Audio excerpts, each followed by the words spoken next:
Sir, I want you to know that I remember you making this promise. If they're serving for the right reasons, they should be able to do what needs to be done for their community. What is it that you're going to do? Why should I vote for you? On your worst day, are you still doing what you said you would do? People forget that elected officials work for the public. Our voice is different because we're the people that put them in office. We voted you in, you rascal. And the truth of the matter is, you got 4 years to give us something that looks like what we were seeking or what we're asking for, or we will remove you. And then when they're elected and they don't do it, he says, sir, I need you to know that me and my church will never vote for you again.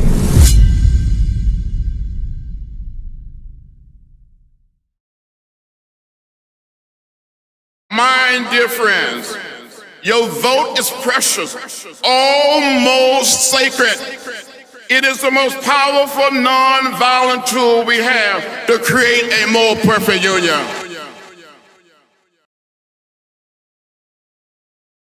If you really understood the power of your voice, you would take elections seriously. Not just the presidential election, but all elections. I know a lot of people believe that it's just a joke. This whole politics thing, it's a joke. This whole election is just a form of entertainment. Like, there's no way I'm going to trust these people. Who are these people? And do they care about me? Are they just all in it for themselves? I think there has to be a lot more connecting with the people, like a lot more connection, especially the younger people. Because I'll tell you now, a lot of us really are oblivious to the fact of, I was, because a long time ago, I really did not think about politics at all. I didn't really care. I just received a revelation of how important local government is maybe a few years ago. I was only president, like it's just like, all right, the president, Obama's running for president or such and such is running for president, and that's always been considered like the most important office or that's always been on the forefront of my mind because of the exposure I had. I didn't hear anybody talking about local politics growing up, to be honest. There was a time that I only participated in presidential elections because it was the thing that was drilled into me as a registered voter, that this is the thing that matters. I didn't know any local elected officials. I didn't know how that impacted my life. I didn't understand how it impacted my life. So I'm sure if you look at my voter history along the way, I didn't vote in every single local election. And I am very transparent in saying that because I did not fully understand what it meant. Big elections are on TV. Big elections are on your radio. There's a whole bunch of advertisement. Every election is big. It impacts your life. But those are the ones when people start paying more attention. There's a presidential election coming up, so everyone's clued in to know, oh, you running too. Oh, you running too. But no, these are all individual elections. These are all individual people who are going to impact your everyday life. But there are special elections that happen. There are people who pass. There are people who have to move to another state. So therefore now their seat is vacated. That happened in Columbia last year. There was an election on New Year's Eve. How many people actually knew that and went to the polls on New Year's Eve or before to make sure that their voice was heard? As I looked into running for office and what that entailed, I still didn't fully understand. And there are lots of people who want to see change in their community and they don't fully understand what that electoral and what that democratic process actually looks like. And so I had to do some research. I had to understand what conservative versus liberal meant. I had to understand what right wing versus left wing meant. I had to understand just the process. Like, a lot of people think that I am the coroner already. They don't understand that I won the Democratic primary and my name is still on the ballot. And so they're confused, like, why is her name still on the ballot? Didn't we vote for her already?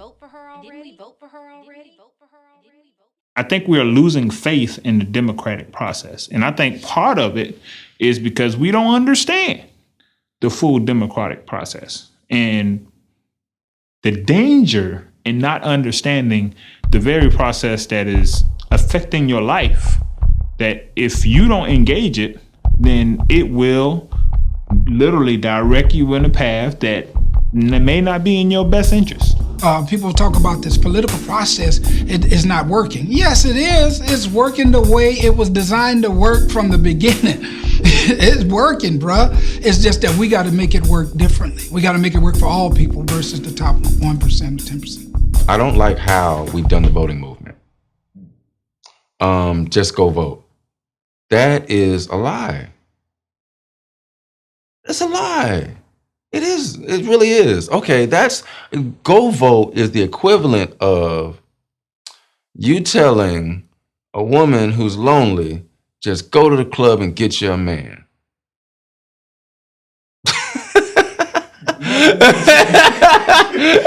I mean, that's a lie. No, you have to research, you have to get to know, this is hiring. You're hiring a person. These people are in these positions, getting those salaries, being the person that you have to interact with their office for 6 years, 4 years, 2 years. Ain't nobody elected for 30 days. You're gonna have to deal with these people. You still need to know who you're voting for. You need to know what their beliefs are. You need to know what they're going to do, and then hold them accountable. The folks that cast their ballots don't hold those people accountable, then, that's how you disenfranchise yourself with your vote after you voted. See, there's a difference between a moment and a movement. Continuous movement is what causes progress.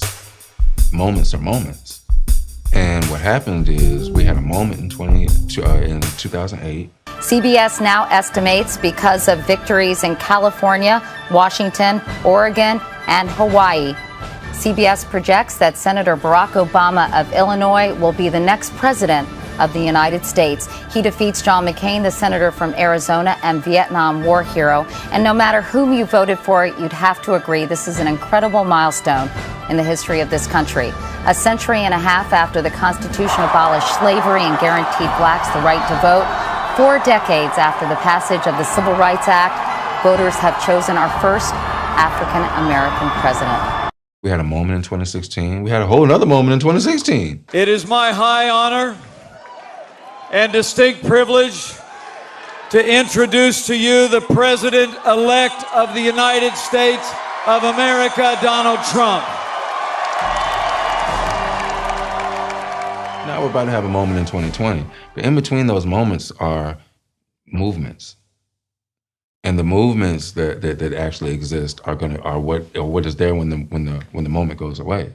I think oftentimes we don't do a lot of research on who we're voting for. When the moment goes away, people look around and they don't remember who they voted for. They don't remember who promised them what, because they were so stuck in the moment.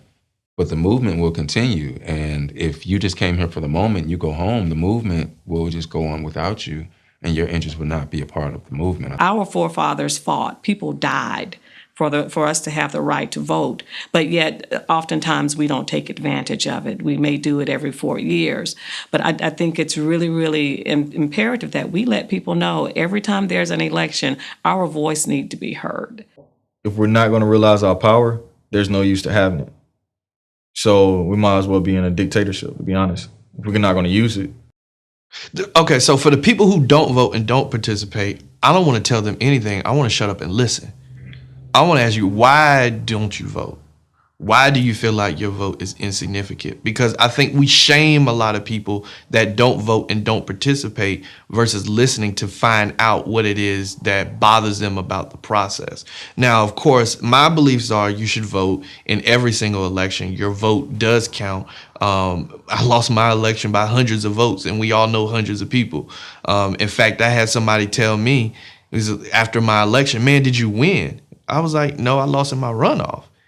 And the person was like, man, I didn't show up. I thought you had it in the bag. I just knew you would win. So it's people like that who sit out on elections that take things for granted, and every vote counts.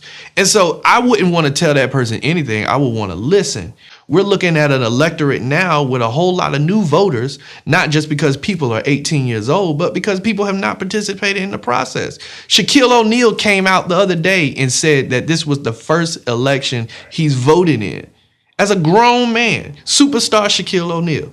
And so if he is like that, there's got to be more people like that. And the more we shame folk into why they don't vote and you know, every vote counts, which is true, we got to shut up and listen. Okay, so what was it about what I ran on that did not motivate you to turn out to vote? Above all, I think that they just want to be heard. And with all of the rioting and the looting and the protests and everything and marching, I think that that's a result of us wanting our voice to be heard. You gotta make some noise. John Lewis said you gotta start some good trouble. You gotta get into some good trouble sometimes. And that's okay. But taking the march a step further to having a list of demands. I was out there marching, and I would probably go out there again just to, you know, be out there for my presence and my support. However, I can't say that made a lot of sense, you know, because we marched to a closed state house. Everybody who worked at the state house probably, I'm guessing on Sunday, probably was on a boat or with their family, and we marched there and we had a, you know, conversation with ourselves, and then we left. You know, there was necessarily no, I didn't see any action afterwards. Now maybe I missed it, or maybe there's some action that's going, you know, something that's taking place. However, it looked good for Facebook, Instagram. It looked great. The pictures, the photo ops, it looked great. The politicians who showed up, I can't blame them. I you know, if I was running for office, I would have been there too. You know, but was it effective?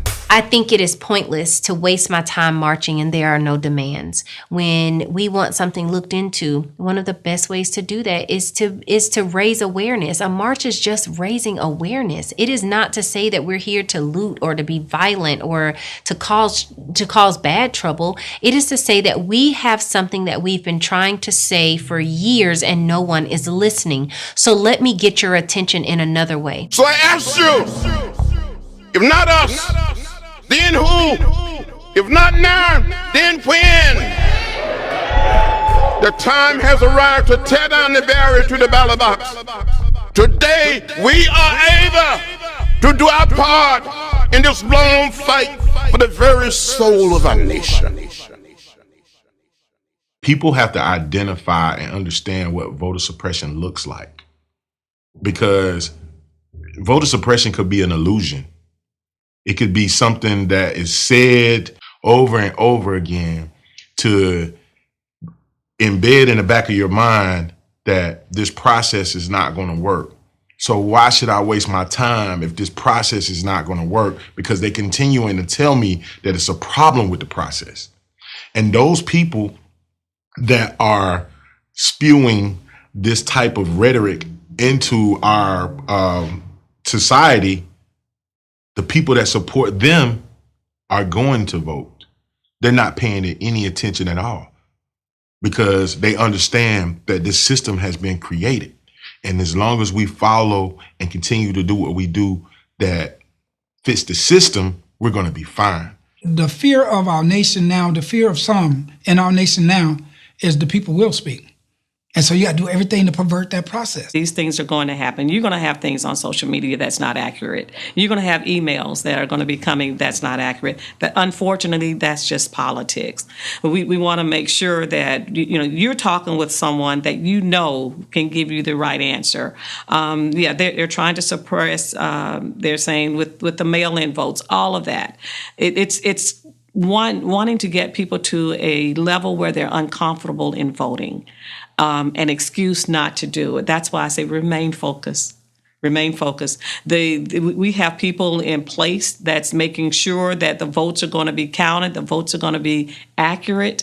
And so all we have to do is our part, which is to vote and let everyone else know to get out there to vote. They understand the full power of vote. They know how elections matter. They know how elections can affect your everyday life. So they'll push their agenda.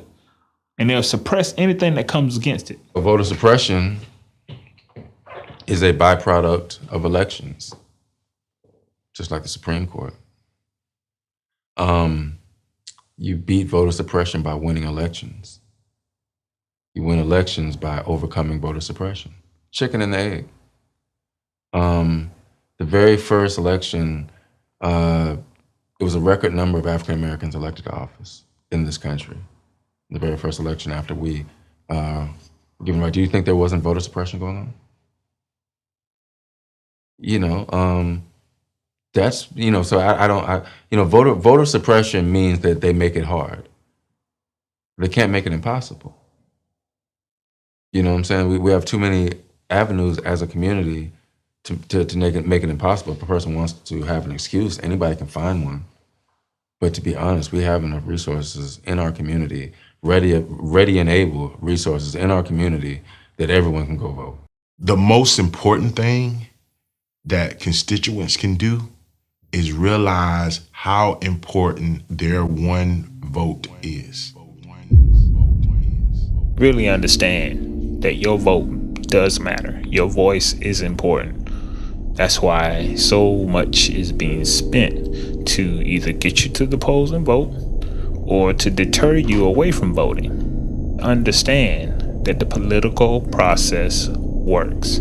So make sure that you go out and vote. And not just that, stay involved. There are so many other things that you can do to be involved with the political process even after the election is over. There's so many ways that you can use your gifts and talents to be that change that you want to see. I'll shout from my advocacy place.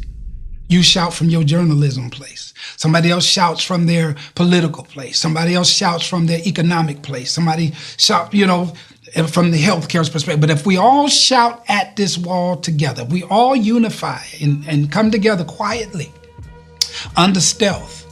Don't let them know what we're doing. And when it's time to shout, all them walls will come down. That's a humanity, that's a nation, that's a vision that I believe in.